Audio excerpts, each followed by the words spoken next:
রাসূল করিম সাল্লাল্লাহু আলাইহি ওয়াসাল্লাম যে বাইতুল মুকাদ্দাস, এটাকে হাদিসের ভাষায় শাম বলা হয়।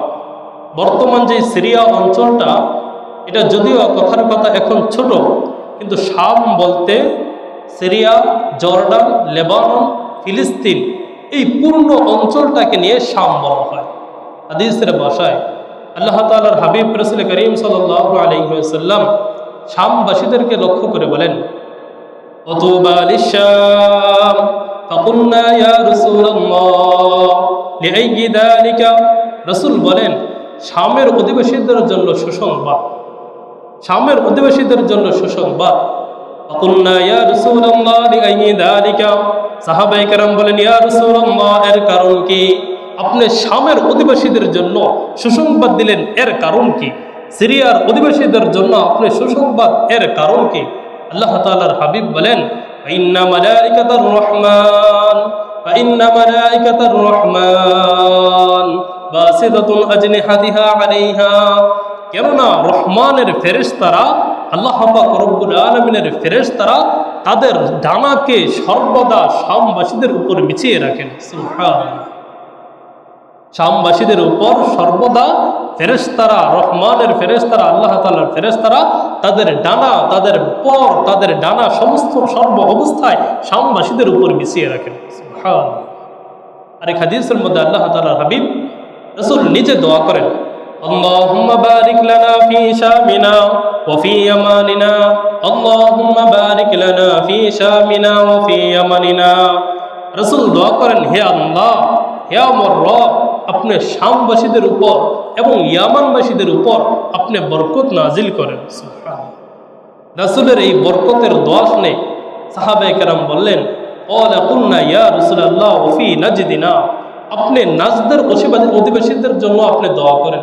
সাহাবায়ে কেরাম নাজদের অধিবাসীদের জন্য দোয়া চাইলেন। রাসূল তাদের কথার দিকে কর্ণপাত না করে তিনি আবার দোয়া করলেন, আল্লাহুম্মা বারিক লানা ফি শামিনা ওয়া ফি ইয়ামানিনা। রাসূল আবারও বললেন, হে আল্লাহ, আপনি শামের অধিবাসীদের উপর এবং ইয়ামানের অধিবাসীদের উপর বরকত নাজিল করেন। সুবহানাল্লাহ।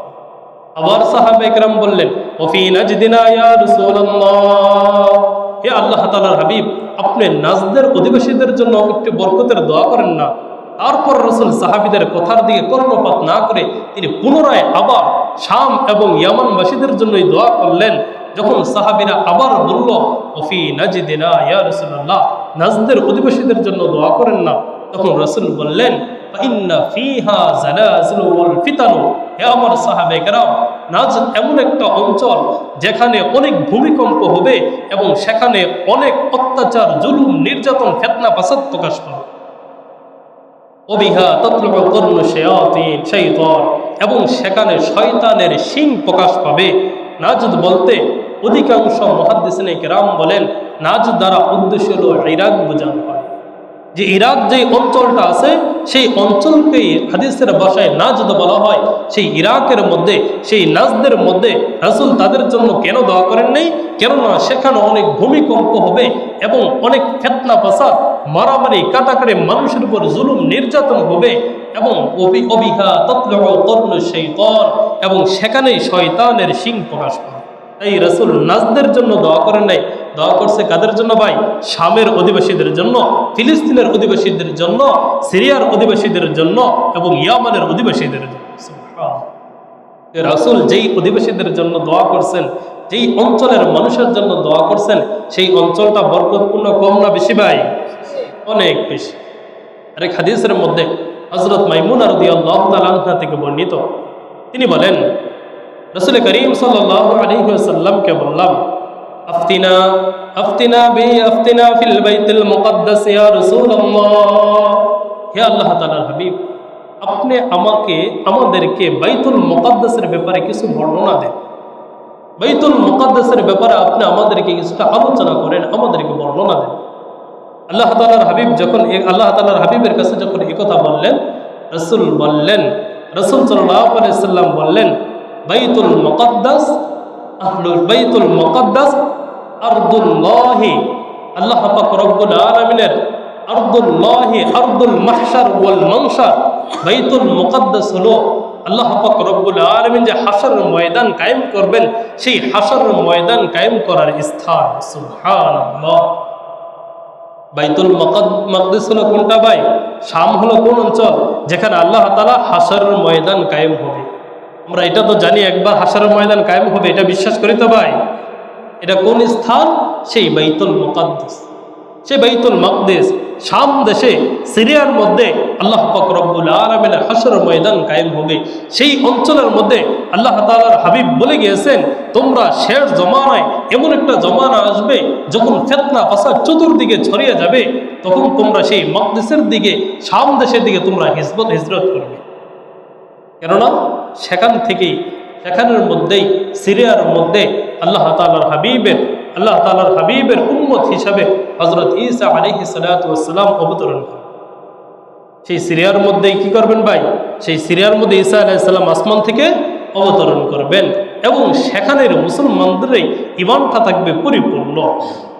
আল্লাহ তাআলার হাবিব বলেন, আরদু শাম মাহশার ও মানশার, যে শাম অঞ্চল হলো হাশরের ময়দান কায়েম হওয়ার স্থান। সেই অঞ্চলের দিকে মানুষ দুনিয়াতে থাকা অবস্থায় যদি না যায়, মৃত্যুর পর সেখানে গিয়ে কি হতে হবে? উপস্থিত হতো। আল্লাহ তাআলার হাবিব তারপর বলেন, তুমি জানো তোমরা কি করবে? তোমরা সেই শাম দেশের দিকে সফর করবে, ওয়াসাল্লু ফীহি, এবং সেখানে গিয়ে নামাজ পড়বে। বাইতুল মাকদিসের মধ্যে, বাইতুল মুকাদ্দাসে তোমরা সেখানে যাবে এবং সেখানে গিয়ে নামাজ পড়বে।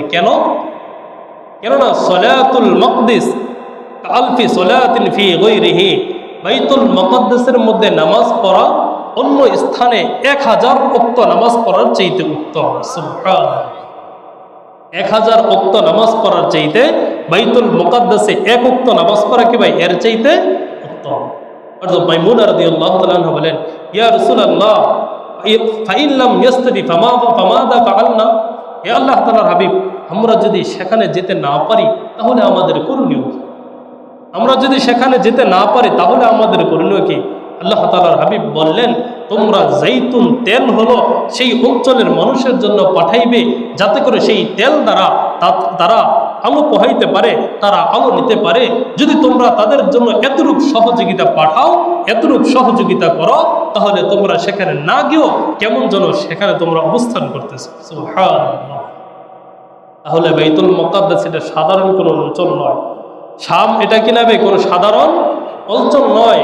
হাদিসের মধ্যে রাসূল করিম সাল্লাল্লাহু আলাইহি ওয়াসাল্লাম, বুখারী মুসলিমের মধ্যে একটা হাদিস, আল্লাহ তাআলার হাবিব বলেন, হযরত আবু হুরায়রা রাদিয়াল্লাহু তাআলা থেকে তিনি বলেন, আন আবি হুরায়রা রাদিয়াল্লাহু তাআলা আনহু قال قال رسول الله صلى الله عليه وسلم لا تزال طائفة من أمتي منصورين لا يضرهم من خذلهم حتى تقوم الساعة। রাসূল বলেন, আমার উম্মতের একটা দল থাকবে, লা তাজালু তাইফাতুম মিন উম্মতি মানসুরিনা, আমার উম্মতের একটা দল থাকবে যেই দলটা কিয়ামতের আগ পর্যন্ত আল্লাহ তাআলার পক্ষ থেকে সাহায্যপ্রাপ্ত হবে। সুবহানাল্লাহ। কিয়ামতের আগ পর্যন্ত তারা আল্লাহ তাআলার পক্ষ থেকে সাহায্যপ্রাপ্ত হবে।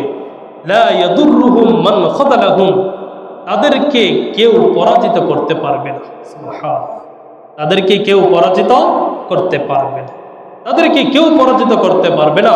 এই হাদিসের ব্যাখ্যায় অধিকাংশ মুহাদ্দিসিনে কেরাম বলেন, লা তাজালু তাইফাতুম মিন উম্মতি, যে আমার উম্মতের মধ্যে একটা দল যে সর্বদা হকের উপর থাকবে, সর্বদা তারা বিজয়ের হালতে থাকবে, সেই দলটা হলো সিরিয়ার অধিবাসী মুজাহিদগণ। সুবহানাল্লাহ। সিরিয়ার অধিবাসী মুজাহিদগণ। রাসূল করিম সাল্লাল্লাহু আলাইহি ওয়াসাল্লাম বুখারীর আরেক হাদিসের মধ্যে বলেন, আল জিহাদু মাদিন ইলা ইয়াউমিল কিয়ামা, কিয়ামতের আগ পর্যন্ত জিহাদটা অব্যাহত থাকবে। কিয়ামতের আগ পর্যন্ত জিহাদটা অব্যাহত থাকবে। আমরা এখানে যারা আছি, আমরা কিন্তু একজনও জিহাদ করি না। জিহাদ করি ভাই? আমরা জিহাদ করি না, আমি করি না আপনি করেন। কিন্তু রাসূল যে বলছেন কিয়ামতের আগ পর্যন্ত জিহাদ অব্যাহত থাকবে, জিহাদ চলমান থাকবে, তাহলে উম্মতের একটা দল কি করবে? সর্বদা জিহাদের মধ্যে থাকবে। আমি আর আপনি করি আর না করি, একের পর এক আল্লাহ পাক রব্বুল আলামিনের মুজাহিদদের মাধ্যমে, আল্লাহ তাআলার সৈনিকদের মাধ্যমে ইসলামের বিজয় কি থাকবে? অব্যাহত থাকবে।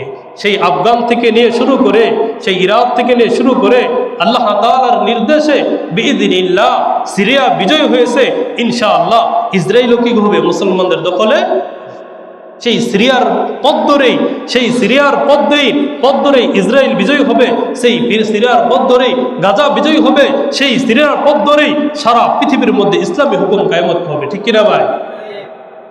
রাসূল করিম সাল্লাল্লাহু আলাইহি ওয়াসাল্লাম আরেক হাদিসের মধ্যে বলেন, শামের অধিবাসীদের ক্ষেত্রে লক্ষ্য করে বলেন, আহলুশ শাম সাউতুল্লাহি ফিল আরদ ইয়ানতাকিমু বিহি মিম্মান ইয়াশা মিন ইবাদিহি। আহলুশ শাম সাউতুল্লাহি ফিল আরদ, শামের অধিবাসীরা হলো এই জমিনের মধ্যে আল্লাহ তাআলার সৈনিক। সুবহানাল্লাহ। শামের অধিবাসীরা হলো পৃথিবীর মধ্যে কার সৈনিক ভাই? আল্লাহ তাআলার সৈনিক। আহলুশ শাম সাউতুল্লাহি ফিল আরদ, আল্লাহ তাআলার এই পৃথিবীতে এই জমিনের মধ্যে সিরিয়ার অধিবাসীরা, বাইতুল মুকাদ্দাসের অধিবাসীরা, গাজার মুজাহিদরা, ফিলিস্তিনের মুজাহিদরা, সিরিয়ার মুজাহিদরা, তাদেরকে রাসূলের ভাষায় তাদেরকে বলা হয়েছে সাউতুল্লাহি ফিল আরদ, আল্লাহ তাআলার সৈনিক। ইয়ানতাকিমু বিহি মিম্মান ইয়াশা মিন ইবাদিহি, আল্লাহ তাআলা তাদের মাধ্যমে যাকে যখন ইচ্ছা তাদেরকে শাস্তি দিবেন। সুবহানাল্লাহ।